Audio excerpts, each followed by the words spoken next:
Okay, students, good evening, all of you. Once again, welcome to TSMS Munagala online classes. So, rational numbers, discussing rational numbers topic. I think up to 5 classes over. Yesterday, we already discussed about how to insert more rational numbers, some more rational numbers between given any two rational numbers. So, today, our topic is representation of rational numbers in decimal form. మీకు ఏదైనా ఒక rational number ఇచ్చినప్పుడు దాన్ని decimal ఫామ్లో ఎలా రాస్తాము, decimal ఫామ్లో ఇచ్చినప్పుడు మళ్ళీ దాన్ని రివర్స్గా రేషనల్ నెంబర్లో ఎలా రాస్తామనేది చూద్దాం స్టూడెంట్. ఇది కూడా ఒక ఇంపార్టెంట్ టాపిక్. సపోజ్ మీకు ఇక్కడ కొన్ని రేషనల్ నెంబర్స్ రాస్తున్నాను చూడండి. 2/5, 5/6, 7/3,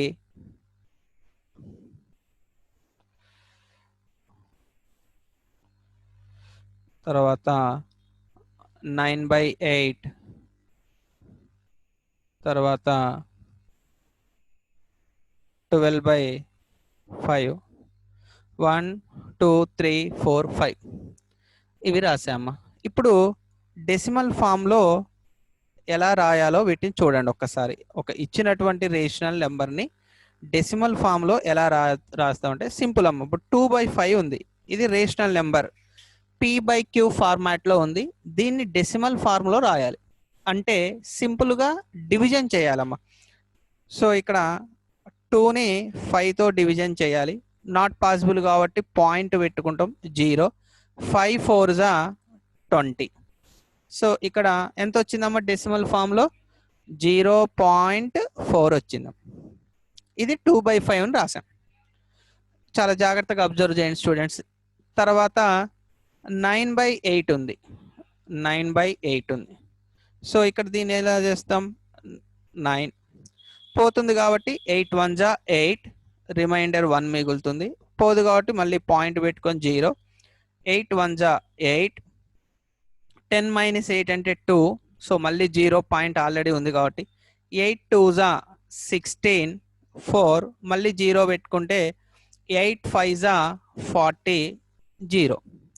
అంటే దీని ఆన్సర్ ఎంత వచ్చిందంటే 1.125. సో డెసిమల్ ఫార్మ్లో రాయాలి అంటే 9/8ని మనం ఏమని రాస్తున్నాం, 1.125 రాస్తున్నాం స్టూడెంట్స్. అదేవిధంగా 12/5 చూడండి. సో ఇది కూడా అంతే. ఎలా 12, 5 2 10, 12 - 10 అంటే 2 పోదు కాబట్టి పాయింట్ పెట్టుకొని 0 పెట్టుకుంటున్నాం. 5 4 20, 0. So this is 2.4.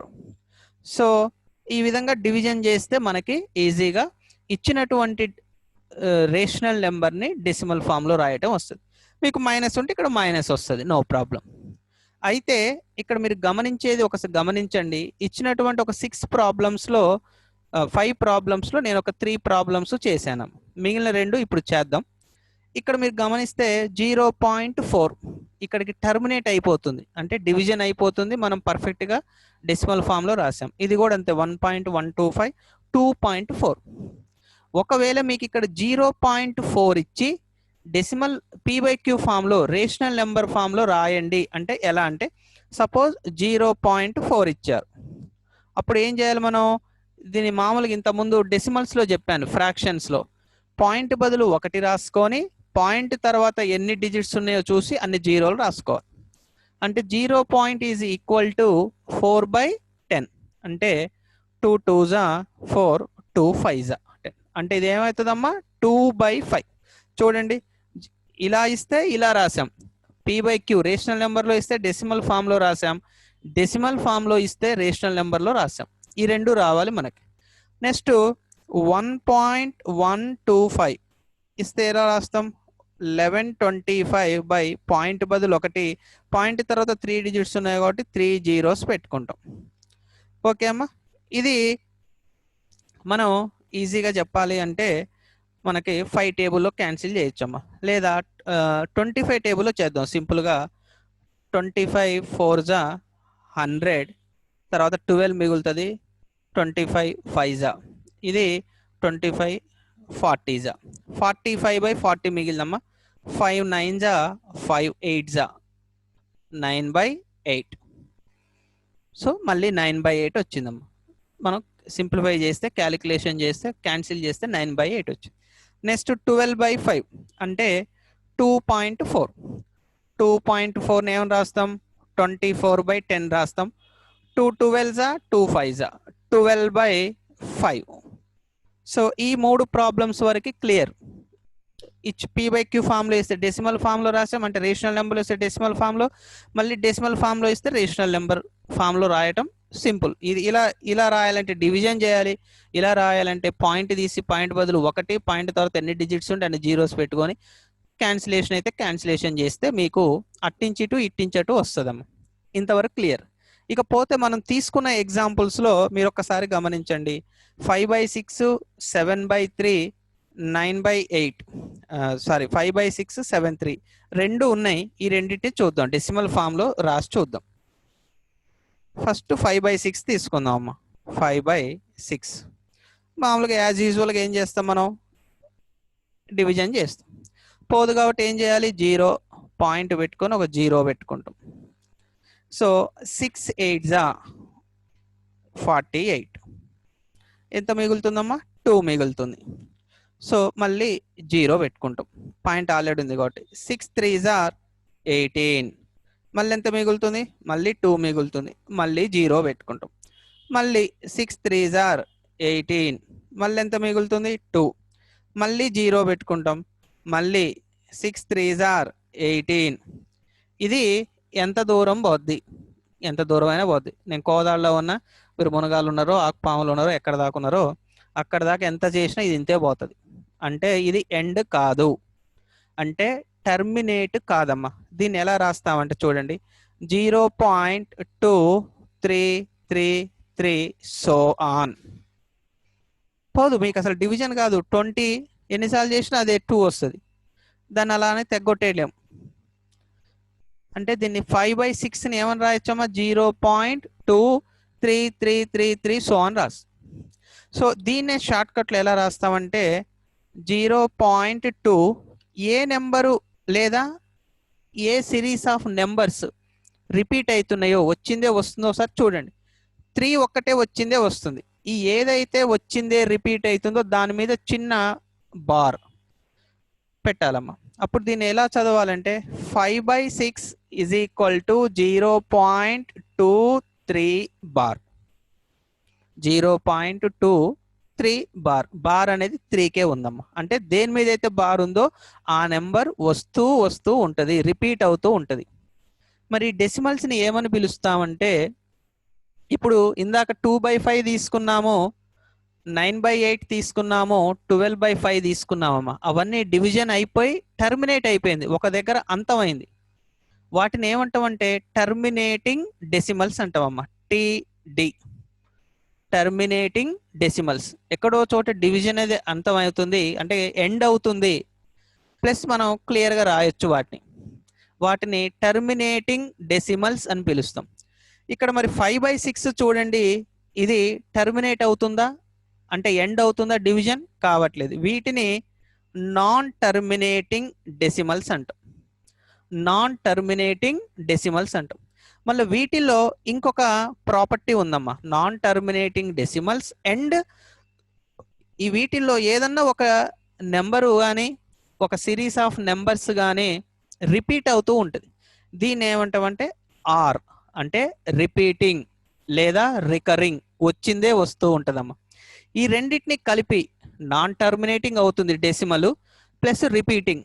ఈ రెండు కలిపి మనం ఏమని పిలుస్తాం అంటే వీటిని ఎన్టీఆర్ డెసిమల్స్ అంటాం. ఇక్కడ ప్రభాస్ ఫ్యాన్స్, పవన్ కళ్యాణ్ ఫ్యాన్స్ ఉంటే మీరేం మనసు చిన్నబుచ్చుకోవాల్సిన అవసరం లేదు. ఎన్టీఆర్ అంటే జూనియర్ ఎన్టీఆర్, సీనియర్ ఎన్టీఆర్ కాదమ్మా, నాన్ టర్మినేటింగ్ రిపీటింగ్ డెసిమల్స్ అని అర్థం. నందమూరి తారక రామారావు కాదు. Non terminating. నాన్ టర్మినేటింగ్ అంటే అవి టర్మినేట్ కాదు, డెసిమల్ ఎండ్, డివిజన్ అనేది ఎండ్ కాదు. But R means recurring or repeating, రెండు వర్డ్స్ వాడతాం. నాన్ టర్మినేటింగ్ రిపీటింగ్ డెసిమల్స్, వీటిని ఎన్టీఆర్ డెసిమల్స్ అని పిలుస్తాం షార్ట్ కట్ లో. ఓకే, నెక్స్ట్ ప్రాబ్లం చూడండి. 5/6 ఈ విధంగా రాసాం కదా. నెక్స్ట్ 7/3 చేసి చూద్దాం. 7/3. సో ఇది ఎలా వస్తుందో చూద్దాం. 3 7 ఇక్కడ 3 2s 6, 7 - 6 అంటే 1. ఓకే, ఇక్కడ పాయింట్ పెట్టుకొని 0 పెట్టుకుంటాం. 3 3s 9, 10 - 9 అంటే 1, మళ్ళీ 0 పాయింట్ ఆల్రెడీ ఉంది కాబట్టి 3 3s 9, మళ్ళీ 1 వస్తుంది, మళ్ళీ 0 పెట్టుకోండి, మళ్ళీ 3s 3 3s 9. ఈ విధంగా మొత్తం కంటిన్యూ అవుతూనే ఉంటుంది. సో దీన్ని ఏమని రాస్తాం? 2.333 డాష్ డాష్ సో ఆన్. అంటే 7/3 is equal to 2.3 బార్. ఇక్కడ కూడా 3 అనేది రిపీట్ అవుతుందమ్మా. దీన్ని కూడా ఎన్టీఆర్ డెసిమల్ అంటాం. Non terminating but repeating decimal, NTR decimals. ఇక్కడ ఇచ్చిన దాన్ని డెసిమల్ ఫామ్ లో రాసాం. ఓకే, మళ్ళీ ఈ విధంగా ఇస్తే మళ్ళీ ఈ విధంగా రాయటం మనకి ఈ రేషనల్ నెంబర్ టాపిక్ లో ఒక ఇంపార్టెంట్ ప్రొసీజర్ అమ్మ, ఒక సపరేట్ పద్ధతి. వీటి మీద లాంగ్ ఆన్సర్ క్వశ్చన్ ఉంటుంది. ఒకటి ఇలాంటిది ఎన్టీఆర్ డెసిమల్ ఇచ్చి దాన్ని P/Q ఫామ్ అంటే రేషనల్ నెంబర్ లో రాయండి అంటే దానికి ఒక సపరేట్ ఒక ప్రొసీజర్ ఉంది. ఏ విధంగా రాయాలనేది ఒక ప్రొసీజర్ ఉంది, అది తెలుసుకుందాం. అది తెలుసుకునే ముందు దీంట్లో ఇంకొక 2 చిన్న టాపిక్స్ తెలుసుకోవాలి. ఏదైతే నెంబర్ రిపీట్ అవుతుందో దాన్ని పీరియడ్ అంటామమ్మా. పీరియడ్. ఏ నెంబర్ రిపీట్ అవుతుందమ్మా? 3 అనే నెంబర్ రిపీట్ అవుతుంది, దాన్ని పీరియడ్ అంటాం. Next periodicity. పీరియాడిసిటీ అంటే పీరియడ్ లో ఎన్ని నెంబర్లు ఉన్నాయి, ఎన్ని డిజిట్స్ ఉన్నాయి. ఇక్కడ ఎన్ని ఉన్నాయమ్మా? ఒకటే డిజిట్ ఉంది, ఒకటే వచ్చిందే వస్తుంది. 3 అనేది వచ్చిందే వస్తూ ఉంది. సో ఇక్కడ పీరియాడిసిటీ అనేది 1. ఓకే, ఇంకొక ఎగ్జాంపుల్ తీసుకుందాం స్టూడెంట్స్. ఒకసారి చూడండి. సపోజ్ 17/6 దీనికి చేస్తే 6 6 2s 12, 17 - 12 అంటే 5 వస్తుంది. పాయింట్ పెట్టుకుంటాం, ఇక్కడ 0. 6 8s 48, 2 వస్తుంది, మళ్ళీ 0. 6 3s 18, మళ్ళీ 2, మళ్ళీ ఇక అర్థమైపోద్ది మనకు, మళ్ళీ 18. So 2.83 bar. 3 ఒక్కటే రిపీట్ అవుతుంది. సో ఇక్కడ కూడా పీరియడ్ అనేది 3, పీరియాడిసిటీ అనేది ఎన్ని డిజిట్స్ రిపీట్ అవుతున్నాయి? ఒకటే. కన్ఫ్యూజ్ అవ్వద్దమ్మా. పీరియడ్ లో మొత్తం ఎన్ని డిజిట్స్ ఉన్నాయి? 3, ఒకటే ఉంది కాబట్టి పీరియాడిసిటీ 1.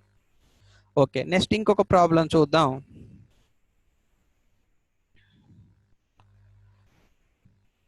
28/9. 28/9. సో ఇక్కడ 28 9, 9 3s 27, 1 మిగులుతుంది, పోదు కాబట్టి పాయింట్ పెట్టుకుంటాం 0. 9 1s 9, మళ్ళీ 1 మిగులుతుంది 0, మళ్ళీ 9 1s 9, మళ్ళీ 9 1s 9. ఈ విధంగా మళ్ళీ సో ఆన్. ఇక్కడ కూడా 3.1 బార్. పీరియడ్ 1, పీరియాడిసిటీ కూడా 1. ఎందుకంటే పీరియడ్లో ఎన్ని డిజిట్స్ ఉన్నాయేమో ఒకటే ఉంది. నెక్స్ట్ ఇంకొక ప్రాబ్లం చూడండి.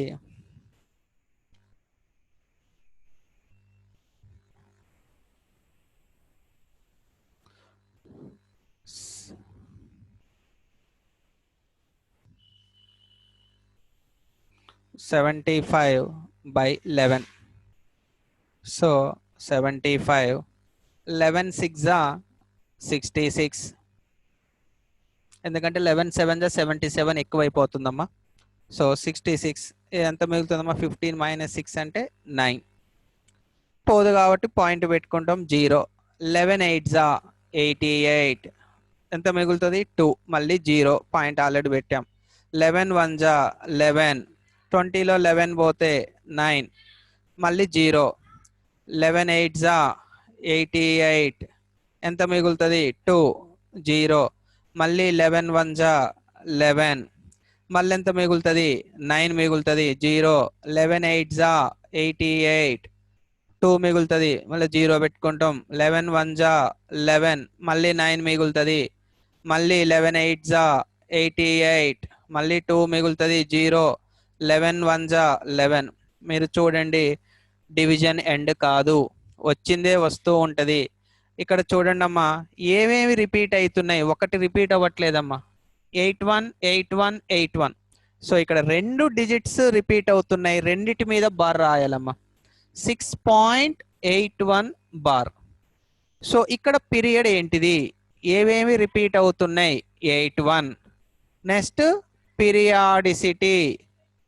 పీరియాడిసిటీ అంటే 2 పీరియడ్ లో ఎన్ని డిజిట్స్ ఉన్నాయో లెక్క పెట్టి రాయాలమ్మా 81 లో ఎన్ని ఉన్నాయి 2 ఉన్నాయి ఒకటి 8 ఒకటి 1 కాబట్టి పీరియాడిసిటీ ఈజ్ 2 ఇది p/q రేషనల్ నెంబర్స్ ని డెసిమల్ ఫామ్ లో రాయటం అమ్మ ఇప్పుడు మీకు ఒక డౌట్ వచ్చి ఉండొచ్చు ఈ విధంగా మొత్తం డివిజన్ చేసిన తర్వాతే అది టర్మినేటింగ్ డెసిమలా ఎన్టీఆర్ డెసిమల్ అంటే టీడీ ఆర్ ఎన్టీఆర్ చెప్పగలుగుతామా దానికి ఏదైనా టెక్నిక్ ఉందమ్మా డెఫినెట్గా ఉంది ఎందుకంటే అది ఎలా గుర్తుపట్టాలంటే చూడండి ఇవాళ మనకు హోంవర్క్ కూడా దీని మీదే నేను పోస్ట్ చేస్తాను డినామినేటర్లో ఉన్న నెంబర్ న్యూమరేటర్లో ఏదన్నా ఉండనివ్వండి డినామినేటర్లో ఉన్నటువంటి నెంబర్కి ఫ్యాక్టర్స్ 2 ఆర్ 5 ఈ రెండే ఉండాలి లేదా రెండు కలిపి ఉండొచ్చు అంటే 2 కానీ 5 కానీ ఫ్యాక్టర్స్ మాత్రమే ఉండాలి ఇచ్చిన డినామినేటర్లో నెంబర్కి ఫ్యాక్టర్స్ 2 ఆర్ 5 లేదా రెండు ఉండొచ్చు 2 and 5 అంటే 10 మల్టిపుల్స్ ఆఫ్ 10 అట్లానే ఉండొచ్చు అలా కాకుండా వేరే ఏ ఫ్యాక్టర్ ఉన్నా సరే అది కంపల్సరీ ఎన్టీఆర్ డెసిమల్ మీకు ఇంత ముందు చెప్పిన ప్రాబ్లమ్స్లో చూడండి అమ్మా ఒకసారి బై 6 తీసుకున్న డినామినేటర్లో ఒకసారి 3 తీసుకున్నా ఒకసారి 8 తీసుకున్నా ఒకసారి 5 తీసుకున్నా ఒకసారి ఇంకా 12 సంథింగ్ అవి తీసుకున్నా ఇటువంటప్పుడు ఈ 6కి ఫ్యాక్టర్స్ ఏంటిదమ్మా 2 into 3 2 ఉంది కానీ 2తో పాటు అడిషనల్గా ఇంకేముంది 3 కూడా ఉంది కాబట్టి ఇది కంపల్సరీగా ఎన్టీఆర్ డెసిమల్ 3 దీని ఫ్యాక్టర్ 3 2 లేదు 5 లేదు ఇది ఎన్టీఆర్ డెసిమల్ దీనికి ఫ్యాక్టర్స్ ఏంటిది 2 into 2 into 2 2 2s are 4 4 2s are 8 2 అనేది ఒకటే ఫ్యాక్టర్ ఈ డినామినేటర్ అది ఎన్నిసార్లు రావచ్చు సో 8 అనేది టర్మినేటింగ్ డెసిమల్ ఇదేమో ఎన్టీఆర్ ఇది కూడా ఎన్టీఆర్ ఇక్కడ 5 దీని ఫ్యాక్టర్ ఓన్లీ 5 2 ఆర్ 5 రెండిట్లో ఏదైనా ఉండొచ్చు సో ఇది టర్మినేటింగ్ డెసిమల్ ఒకవేళ 10 ఉంది అనుకోండి దీనికి 2 into 5 5 రెండే ఉన్నాయి ఇది టర్మినేటింగ్ డెసిమల్ సింపుల్ అమ్మ మీరు డినామినేటర్లో ఉన్న నెంబర్ చూసి డైరెక్ట్ చెప్పొచ్చు అది టర్మినేటింగ్ డెసిమలా లేదా నాన్ టర్మినేటింగ్ డెసిమలా అనేది డైరెక్ట్ చెప్పొచ్చు అమ్మ ఇవాళ మన టాపిక్ ఇది ఇలా కొన్ని ప్రాబ్లమ్స్ ఇస్తాను terminating decimal non terminating decimals చూసి రాయాలి వాటికి పీరియాడిసిటీ రాయాలి ఒకవేళ టర్మినేటింగ్ డెసిమల్స్ అయితే వాటిని రివర్స్గా మళ్ళీ p/q ఫామ్లో రాయాలమ్మా ఆల్రెడీ ఇప్పుడు చెప్పాను ఇక నాన్ టర్మినేటింగ్ డెసిమల్స్ని p/q ఫామ్లో రాయటం ఎలానో రేపటి క్లాస్లో మనం నేర్చుకుందాం అది చాలా ఇంపార్టెంట్ ప్రొసీజర్ అఫ్ కోర్స్ అది చాలా ఈజీ కూడా ఉంటుంది కానీ అదే టెక్నిక్ ఫాలో అయ్యి మనం చేయాల్సి ఉంటుందమ్మా ఓకే స్టూడెంట్స్ సో ఇది ఇవాల్టి టాపిక్ ఓకే